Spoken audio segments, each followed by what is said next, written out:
Welcome students in concept coaching classes. आज हम पढ़ रहे हैं क्लास 10th मैथ्स का चैप्टर 1 रियल नंबर, जिसमें हम एक्सरसाइज 1.1 का थर्ड क्वेश्चन कर रहे हैं। इससे पहले के और सारे क्वेश्चंस हमने आपको लास्ट वीडियोस में दे दिए थे। क्वेश्चन नंबर 3 बचा हुआ था, उसे हम आज देख लेते हैं।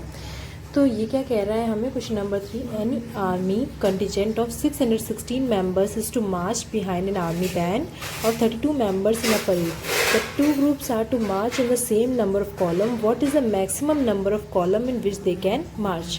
तो यहाँ पर हमसे कह रहा है कि आर्मी कंटिजेंट में कितने मेंबर्स हैं, 616 मेंबर्स हैं, जो कि 32 मेंबर्स की आर्मी के पीछे खड़े हुए हैं।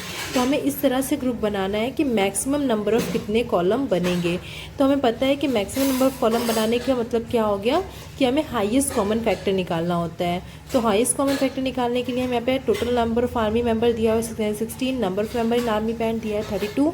तो मैक्सिमम नंबर ऑफ कॉलम कैसे निकलेगा, एचसीएफ निकालने हम 616 एंड 32 का। तो let us use Euclid algorithm to find HCF. अब यूक्लिड एल्गोरिथम क्यों यूज़ करें, क्योंकि इस चैप्टर में हमें इसी को यूज़ करना है, इसलिए हम लोग डायरेक्टली यहाँ पे एचसीएफ निकालने के लिए इसे यूज़ कर रहे हैं। अब ये आपको याद होगा कि हम लोगों ने पिछले चैप्टर में किया था, पिछले वीडियोस में किया था कि आपका जो भी नंबर दिया है दोनों में से जो एचसीएफ निकालना है, तो बड़ा वाला नंबर इस साइड रखते हैं ए और बी क्यू प्लस आर होता है, और 32 से इसको हम लोग डिवाइड करेंगे। 19 टाइम्स में ये डिवाइड होकर रिमाइंडर 8 देगा। देन 8 से फिर क्योंकि रिमाइंडर 0 नहीं आया दोबारा से हम इसको डिवाइड करेंगे और ये 4 देगा। तो इस तरह से ये हो गया हमारा। अब क्योंकि 8 जो है लास्ट डिवाइजर है, जिससे कि हमारा ये पूरी तरह से डिवाइड हो जा रहा है और 0 दे रहा है, इसलिए 8 हमारा होगा एचसीएफ।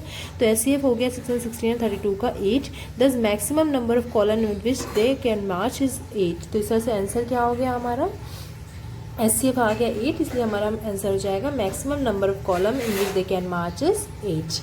ओके, क्लियर हो रहा है। चलिए नेक्स्ट देखते हैं। हमारी अब नेक्स्ट जो एक्सरसाइज है 1.2, उससे पहले हम देख लेते हैं एक theorem, fundamental theorem of arithmetic. Fundamental theorem of arithmetic क्या बोलती है हमें कि every composite number can be express as a product of primes and this factorization is unique part from the order in which prime factor occur. Composite number क्या होते हैं, वो numbers जो कि जिनके जो फैक्टर्स होते हैं वो यानी प्राइम नंबर्स होते हैं, जो कि केवल खुद से डिवाइड होते हैं। कंपोजिट नंबर जो भी जितने प्राइम नंबर नहीं होते वो सारे कंपोजिट नंबर होते हैं, यानी कि वो खुद के अलावा और भी नंबर से डिवाइड होते हैं। ठीक है, तो यहाँ पर हमारा जैसे कि बोल रही है फंडामेंटल थ्योरम ऑफ अर्थमेटिक क्या कहती है कि जो हर एक कंपोजिट नंबर जो होता है वो प्राइम नंबर के फैक्टराइजेशन के फॉर्म में लिखा जा सकता है। जैसे कि ये कंपोजिट नंबर है 32760, जब इसका हम प्राइम फैक्टराइजेशन करेंगे तो ये हमारा देख रहे हो 2, 3, 5, 7, 13, यानी ये सारे प्राइम फैक्टर्स के मल्टीपल के फॉर्म में लिखा गया है। तो इस तरह से इसी पे बेस्ड है हमारी एक्सरसाइज 1.2। चलिए देख लेते हैं इसमें क्या करना है। एक्सरसाइज 1.2 बिल्कुल आपकी बेसिक है, जैसा कि हम लोग करते हैं। हम लोग 6-7 क्लास से ही प्राइम फैक्टराइजेशन, एलसीएम, एचसीएफ करने लगे थे। सेम वही क्वेश्चन है यहाँ पर, उसी टाइप के क्वेश्चन है। बोल रहा है कि express each number as a product of its prime factor. Prime factor में लिखना है जैसे आप पहले करते थे, सेम वैसे ही करना है। एलसीएम निकाल के इसको पुट कर देना है। तो 140 दिया हुआ है, इसका प्राइम फैक्टराइजेशन करेंगे 2 से करेंगे 2 से 70 बार में जाएगा, फिर 2 से करेंगे 35, फिर 5 से करेंगे 7, और इस तरह से ये नंबर्स आ जाएंगे। इन्हें बस हम इस तरह से पुट कर देंगे। 2 2 बार है तो 2 का स्क्वायर इंटू 5 इंटू 7 कर देंगे बस, और हमारा आंसर आ जाएगा। तो है ना ईजी है। तो देख लीजिए नेक्स्ट और क्या है हमारे पास। नेक्स्ट हमें दे रहा है 156, तो इसको भी ऐसे ही कर लेंगे, प्राइम फैक्टराइजेशन करेंगे। ये आपको आता है इसलिए मैं इस पर ज़्यादा टाइम नहीं वेस्ट कर रही हूँ। ये डायरेक्टली बस हम इस तरह से कर लेंगे, ये सॉल्व हो जाएगा। इस तरह से 3825 है, इसे भी आप देख लीजिए किस तरह सॉल्व हुआ है। ठीक है, फिर 5005 है, 5 से करा हमने, प्राइम फैक्टराइजेशन आपको आता ही है। तो इस तरह से ये हो जाएगा 7429, तो 17, 19, 23 से किया, और देन ये बस इसको उस फॉर्म में लिख देना है। अब नेक्स्ट हमारा वो क्वेश्चन है, वो क्या कह रहा है कि क्वेश्चन नंबर 2 है, find the LCM and HCF of the following pair of integer and verify that LCM and HCF is equals to product of 2 number. यानी यहाँ पर आपको क्या करना है, यहाँ पर भी सेम ऐसे 2 नंबर्स दिए हुए हैं, इनका आपको एचसीएफ के साथ साथ एलसीएम भी निकालना है, और साथ ही साथ आपको वेरीफाई करना है एक फॉर्मूला, जो कि आपका यहाँ पर नया फॉर्मूला है, LCM into HCF is equals to product of 2 numbers. तो हम यहाँ पे क्या करेंगे, 2 नंबर्स दिए हुए हैं, तो 26 दिया है, 26 का अलग प्राइम फैक्टराइजेशन कर लेंगे, 91 का अलग प्राइम फैक्टराइजेशन कर लेंगे। ये हो गया 2 इंटू 13, और इसका भी हमने प्राइम फैक्टराइजेशन फॉर्म में लिख लिया, प्राइम फैक्टर के फॉर्म में लिख लिया 7 इंटू 13। अब देखेंगे दोनों में हमारा 13 कॉमन है, इसका मतलब हाईएस्ट कॉमन फैक्टर क्या हो गया 13। एंड एलसीएम क्या होता है, एलसीएम में जो बचे हुए नंबर्स हैं उनको लिखते हैं 2 इंटू 7, एंड जो आपका पेयर बना उसको एक बार लिख लेते हैं, तो 2 इंटू 7 इंटू 13, और इस तरह से हमने इसको सॉल्व किया तो 182 आ गया। अब LCM into S C F की वेरीफाई करना है। एलसीएम एस सी एफ तो निकल आया, एलसीएम हो गया हमारा 182 और एस सी एफ हो गया 13। वेरीफाई करना है तो वेरीफाई करने के लिए पहले LCM into S C F निकाल लेते हैं, इन दोनों को मल्टीप्लाई करेंगे 4366 आएगा। फिर प्रोडक्ट ऑफ टू नंबर्स निकालेंगे, वो भी हमारा सेम आएगा। इस तरह से हम कहेंगे कि हाँ हमारा वेरीफाई हो गया, LCM into S C F जो है वो प्रोडक्ट ऑफ टू नंबर के बराबर है। इसी तरह से हम 510 एंड 92 जो सेकेंड क्वेश्चन है उसको भी कर लेंगे सॉल्व। ये भी सेम देखिए इसी टाइप से किया जा रहा है। दोनों का प्राइम फैक्टर निकाला, 2 कॉमन था तो 2 हो गया हाईएस्ट कॉमन फैक्टर। फिर बच्चे हुए 3, 5, 17, 2, 23 नंबर्स लिखा और इसको जो एक बार पेयर बना के 2 लिख दिया और देन इसको सॉल्व किया। एलसीएम एचसीएफ को मल्टीप्लाई करा तो ये आया, प्रोडक्ट ऑफ टू नंबर्स निकाला तो भी आया, दोनों इक्वल आ रहा था इसलिए LCM into HCF is equal to product of two number, ऐसा हम कह सकते हैं। तो इसका ये हो गया सेकेंड का क्वेश्चन नंबर सेकेंड का फर्स्ट एंड सेकेंड पार्ट। इस तरह से थर्ड पार्ट है, थर्ड पार्ट भी देख लेते हैं कैसे होगा। ये देखिए कि थर्ड पार्ट भी सेम ऐसे ही है। 336 और 54 दिया है, 336 का एलसीएम निकाल लिया, 54 का एलसीएम निकाल लिया, यानी कि एलसीएम के प्राइम फैक्टराइजेशन निकाल लिया और प्राइम फैक्टराइजेशन फॉर्म में लिख दिया। यहाँ पे देखिए 2 कॉमन था और 3 भी कॉमन था तो 2 और 3 दोनों मिला के 6 हो गया कॉमन, तो एचसीएफ 6 हो गया। और एलसीएम क्या हो गया, जो बचे हुए नंबर है 1, 2, 3 यानी 2 को 3 बार लिखा और 7 और फिर ये 3, 3 ये बचे हुए नंबर है और ये 2 एक बार लिख लिया और 3 एक बार लिख लिया, तो इससे से एलसीएम हो गया 3024। एचसीएफ इंटू एलसीएम कर लेंगे तो ये आ जाएगा, तो आपका एचसीएफ एलसीएम आ गया, दोनों का मल्टीप्लाई भी आ गया, प्रोडक्ट ऑफ नंबर और दोनों देखा इक्वल है, तो इस तरह से हमारा ये वेरीफाई हो गया। तो ये क्लियर हो गया आपको। तो क्वेश्चन 2 क्लियर हो गया, बहुत ही ईजी है। क्वेश्चन 1 क्वेश्चन 2 बहुत ईजी है, एक्सरसाइज का क्वेश्चन 3 भी बहुत ईजी है। देख लेते हैं क्वेश्चन 3 है क्या। तो find the LCM and HCF of the following integer by applying the prime factorization. ये भी सेम वही है, बस यहाँ पर 3 नंबर्स है, वहाँ 2 थे, यहाँ पे 3 नंबर्स है, 12, 15, 21। 12 का प्राइम फैक्टराइजेशन किया, 15 का किया, 21 का, तीनों को लिख लिया। तीनों में जो कॉमन था वो एचसीएफ हो गया, जो बचे हुए नंबर थे उनको लिखकर जो कॉमन था उसको एक बार लिख दिया, मल्टीप्लाई कर दिया तो ये एलसीएम आ गया। इसी तरह से देखिए 17, 23, 29 का किया है, ठीक है। फिर उसके बाद हमने थर्ड जो है 8, 9, 25 इसका किया, 8 का, 9 का, 25 का, और इस तरह से उसको लिख लिया, एचसीएफ और एलसीएम निकल आया। ओके, क्लियर हो रहा है। तो अब लास्ट है हमारा क्वेश्चन नंबर 4। यहाँ पर क्वेश्चन नंबर 4 क्या कह रहा है कि गिवन दैट एचसीएफ आपको दिया हुआ है 9, 2 नंबर्स का 306 और 657 का एचसीएफ दिया हुआ है 9, एलसीएम आपसे पूछ रहा है। तो हमें फॉर्मूला में पता है LCM is to HCF is equals to product of two number होता है, तो एलसीएम हमें नहीं पता, एलसीएम को ऐसे लिख देंगे, एचसीएफ की जगह 9, प्रोडक्ट ऑफ टू नंबर, क्योंकि 2 नंबर्स हमारे पास दिए हुए हैं, दोनों को मल्टीप्लाई करके 9 से इधर डिवाइड कर देंगे, 9 से कट करेंगे, एक बार कट करेंगे 3 टाइम्स में, तो ये हो जाएगा 3 1 3, 0 3 2 6 हो जाएगा। फिर 3 से कट करेंगे तो 3 3 9 और 3 4 12, 34 इंटू 657 आ जाएगा। इसको सॉल्व करेंगे तो 22,338 आंसर आ जाएगा। तो इस तरह से ये हमारा हो गया क्वेश्चन नंबर 4। तो आपने देखा कोई इस एक्सरसाइज का क्वेश्चन नंबर 1, 2, 3, 4 बहुत ही इजी था, थोड़ा सा आपका टिपिकल हो जाएगा क्वेश्चन नंबर 5। तो चलिए हम देख लेते हैं क्वेश्चन नंबर 5 ऐसा क्या है जो थोड़ा सा टिपिकल हो जाएगा। क्वेश्चन नंबर 5 हमें कह रहा है चेक वेदर 6 की power n can and with the digit 0 for any natural number n, यानी यहाँ पर इस टाइप से आपको क्वेश्चन देगा। तो ये भी क्योंकि थ्योरेटिकल क्वेश्चन हो जाएगा इसलिए मैंने कहा कि थोड़ा सा टिपिकल है, थोड़ा सा अलग है आपके लिए, बाकी वो सब तो मैथमेटिकल थे, सॉल्व कर लोगे। तो यहाँ बोल रहा है 6 की पावर n जो है वो can and with the digit 0, यानी कि 6 की पावर n पूछ रहा है कि जब इसको सॉल्व किया जाएगा तो क्या इसके लास्ट में 0 आएगा। तो हमें पता है कि लास्ट में 0 आने के लिए क्या होना चाहिए, 10 से डिवाइड होना चाहिए। तो if any number and with the digit 0 it should be divisible by 10। तो अगर कोई नंबर हमारा 0 में एंड हो रहा है तो इसका मतलब कि उसमें लास्ट में 10 आना चाहिए।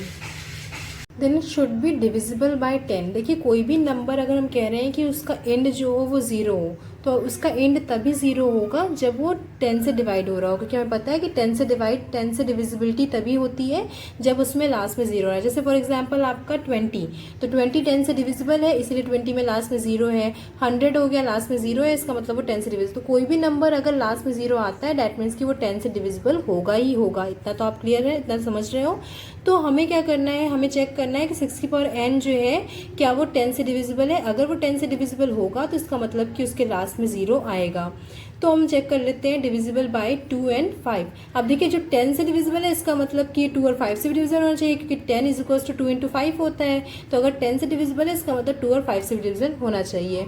तो हम चेक कर लेते हैं प्राइम फैक्टराइजेशन ऑफ 6। अब 6 को हम जब प्राइम फैक्टराइज करते हैं तो 2 इंटू 3 आता है। अब जब 2 इंटू 3 आ रहा है तो ये 5 से डिविजिबल तो होगा नहीं, यानी अगर हम 2 इंटू 5 है और इसको चेक करते हैं, जैसे कि फॉर एग्जांपल मैं यहाँ पर करके देखते हैं, आपको बता रहे हूँ कि अगर हमें कह रहा है यहाँ पे 6 की पावर n जो है वो कितना आना चाहिए, यहाँ पे कोई भी नंबर हो लास्ट में 0 आना चाहिए। तो लास्ट में 0 तभी आएगा, जैसे फॉर एग्जांपल मान लेते हैं 6 की पावर 2, तो ये हो गया हमारा 36। क्या 0 आ रहा है? नहीं आ रहा है। 2 की जगह हम यहाँ पे मान लेते हैं 3, 216, देखिए नहीं आ रहा है।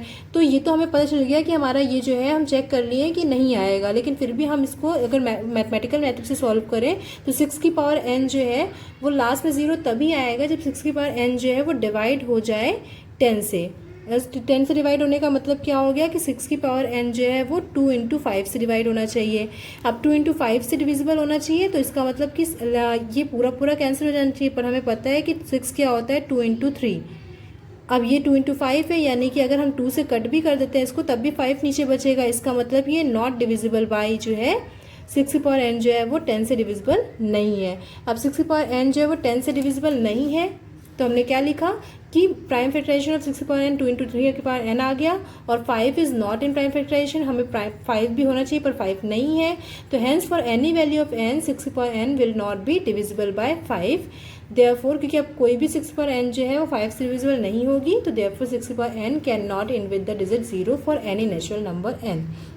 तो आपको क्या करना है, इस टाइप का कोई भी क्वेश्चन दिया रहेगा, आपको इस टाइप के एक क्वेश्चन जरूर एग्जाम में आते हैं। तो अगर 6 की जगह 4 दे देता है, 5 दे देता है, 6 दे देता है, तो आपको इसी तरह से चेक करना है। अगर यहाँ पे 4 भी दे देता है तब भी आप क्या करोगे, 4 लिखोगे, पूरी प्रोसेस ऐसे ही रखोगे। 10 भी ऐसे ही रखोगे, बस यहाँ पे 4 रखोगे। 4 जब रखोगे 2 इंटू 2 आएगा, तब भी आपका 5 नहीं आ रहा है। तो पूरी मैथमेटिकल परफॉर्मेंस यही होगी, बस 6 की जगह आप रिप्लेस कर दोगे 4 को।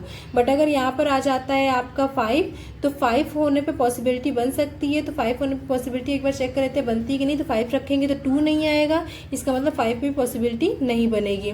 फिर अगर यहाँ पर हम रख लेते हैं कोई भी नंबर हमारे पास दिया हुआ है, अगर 10 यहाँ पर दिया हुआ है तो 10 पे हमें पता है 2 इंटू 5 आएगा, तब आपको पॉसिबल हो जाएगा। तो इस तरह से आपको ट्राई करके मतलब आपको करना यही है। अगर आपके पास जो भी डिजिट चेंज कर देगा तो आप बस वैल्यू को रिप्लेस कर दोगे, बाकी मैथमेटिकल मेथड यही रहेगा आपका। आई होप आपको समझ में आ गया होगा। चलिए नेक्स्ट क्वेश्चन बढ़ते हैं, क्वेश्चन नंबर 6 पे। क्वेश्चन नंबर 6 आपसे कह रहा है explain why 7 into 11 into 13 plus 13, and ये नंबर जो आपको दिया है वो कंपोजिट नंबर है। तो कंपोजिट नंबर चेक करने का मतलब क्या होता है, कंपोजिट नंबर वो नंबर होते हैं जिनके फैक्टर्स 1 के अलावा 1 और उसके अलावा और भी होते हैं, यानी प्राइम नंबर जो नहीं होते वो कंपोजिट नंबर होते हैं। चलिए इसको चेक कैसे करेंगे। आपके पास क्वेश्चन ये दिया हुआ है, हम देखते हैं यहाँ पर भी 13 दिया हुआ है, प्लस के बाद यहाँ भी 13 दिया हुआ है। तो हम दोनों में देखते हैं क्या कॉमन, 13 कॉमन, 13 बाहर ले लेते हैं, तो बचेगा 7 इंटू 11 इंटू 1 प्लस 1। अब ये हो जाएगा आपका 13, 7 इंटू 11 इंटू 1 यानी 77 प्लस 1 हो जाएगा, यानी ये आएगा आपका 13 इंटू 78। तो इस तरह से हमने देखा कि 13 इंटू 78, और अगर हम 78 को और प्राइम नंबर्स में तोड़ना चाहें तो ये हो जाएगा हमारा 13 इंटू, ये हो जाएगा 2 इंटू 3। अब आप देख रहे हैं 3 प्राइम नंबर यानी 4 प्राइम नंबर्स आ गए, या 13 तो डबल बार है तो 13 इंटू 2 इंटू 3 यानी 3 प्राइम नंबर्स आ गए। तो इस तरह से हम देख रहे हैं कि यहाँ पर हमारा जो 13 and 2 and 3 is the factors. तो अब ये जो इतने सारे फैक्टर्स आ रहे हैं, इसका मतलब कि ये प्राइम नंबर तो हो नहीं सकता, क्योंकि इतने सारे फैक्टर्स तो नहीं आएंगे इसमें। प्राइम नंबर में तो केवल 1 या ओनली इटसेल्फ आना चाहिए, पर यहाँ पे इतने सारे आ रहे हैं। तो इस तरह से हम कहेंगे कि हेंस जो हमारा नंबर है वो क्या है, इट इज़ कंपोजिट नंबर, क्योंकि इसके एक से ज़्यादा फैक्टर्स हैं। ठीक है, तो एक से ज़्यादा फैक्टर्स हैं 1 और इटसेल्फ के अलावा, तो इसलिए हम इसे कह सकते हैं कि ये क्या है, हमारा कंपोजिट नंबर है। क्लियर हो रहा है। ऐसे ही देखिए दूसरा वाला करेंगे, 7 6 5 4 3 2 1 दिया हुआ था, यहाँ पे 5 था, 5 दोनों में कॉमन था, 5 बाहर निकाल लिया, इसको इस तरह से रख दिया, प्लस 1 सॉल्व किया, 1008 आया, प्लस 1 आया, 1008 प्लस 1 1009 हो जाएगा। अब 1009 और 5 दो कॉमन फैक्टर्स आए, यानी 2 फैक्टर्स आए इस पूरे एक्सप्रेशन के, तो हम कहेंगे कि एक से ज़्यादा फैक्टर्स है, इसका मतलब ये प्राइम नंबर तो नहीं है, तो ये क्या है, कंपोजिट नंबर है। चलिए अब इस एक्सरसाइज का लास्ट क्वेश्चन देख लेते हैं। Question number 7, there is a circular path around a sports field, Sonia takes 18 minutes to drive 1 around of the field while Ravi take 12 minute. एक सर्कुलर पाथ है जिसमें सोनिया को 18 मिनट लग रहे हैं और रवि को 12 मिनट लग रहे हैं। Suppose they both start at the same point, suppose करें कि दोनों सेम पॉइंट से सेम स्टार्ट हो रहे हैं, लेकिन हमें जो सोनिया स्टार्ट करती है तो उसको 18 मिनट लगता है उसको ट्रेवल करने में, जबकि रवि को 12 मिनट लग जाता है, यानी 6 मिनट पहले ही वो ट्रेवल कर लेता है, और सेम डायरेक्शन में लोग जाते हैं। तो after how many many minute will they meet again at the starting point. जब इस टाइप के क्वेश्चन आते हैं तब हमें क्या करना होता है, क्योंकि इसमें देखिए ये 18 मिनट ले रहा है जबकि 12 मिनट ले रहा है, और इनको हमें पता करना है कि कितने मिनट बाद ये एक दूसरे के साथ मिलेंगे। तो इसका मतलब कि ये जब पूरा एक राउंड लगा लेगा, जब हमारा रवि पूरा एक राउंड लगा लेगा, उसके बाद फिर जब हमारा वो सोनिया से वो मैच करेगा, सोनिया से मीट करेगा, तो टोटल टाइम जो है इसको हम निकालने के लिए क्या करते हैं, अगर ऐसे क्वेश्चंस आएंगे तो हमें एलसीएम लेना होगा। तो total time taken for completing 1 round of circular path will be LCM of time taken by Sonia and Ravi. अब एलसीएम लेने के लिए हम क्या करेंगे, 18 एंड 12 का एलसीएम ले लेते हैं। तो चेक करते हैं, 2 को किया 9 आया, फिर 3 से चेक करेंगे 3 आएगा, फिर 3 से चेक करेंगे 1 आ जाएगा, 2 से 6 आया, 2 से ये 3 हो जाएगा, 3 से ये 1 हो जाएगा। तो 2 इंटू 3 इंटू 3 और ये हो जाएगा 2 इंटू 2 इंटू 3। अब देखिए यहाँ पे जो हमारा कॉमन नंबर्स हैं, तो हम यहाँ पे कॉमन नंबर्स को एक साथ लिख लेते हैं। जैसे ये कॉमन नंबर्स हो गए, यहाँ पे 3 3 कॉमन है, तो इस तरह से 18 और 2 का क्या हो जाएगा, 2 एक बार लिखेंगे, फिर उसके बाद 3 एंड 2 को लिख लेंगे, फिर 3 को एक बार लिखेंगे, 2 3 ज़ा 6, 6 2 ज़ा 12, 12 3 ज़ा 36। तो इस तरह से Ravi and Sonia will meet together after 36 minute. ठीक है, तो आई होप आपको क्लियर हो गया होगा। बस इस चैप्टर का थोड़ा सा अगर टिपिकल क्वेश्चन था तो वही आपका क्वेश्चन नंबर 5 था, जहाँ पर 6 के पावर n वाला था, वो भी आई थिंक आपको समझ में आ गया होगा। अदरवाइज ये चैप्टर बहुत ईजी था, एक्सरसाइज बहुत ईजी थी 1.2, तो आप इसको लगाइएगा। और चलिए हम नेक्स्ट जो एक्सरसाइज है, नेक्स्ट एक्सरसाइज हमारी 1.3 है, उसे हम नेक्स्ट वीडियो में अपने आपको बताएंगे। चलिए तब तक के लिए thank you for watching this video, goodbye, good luck.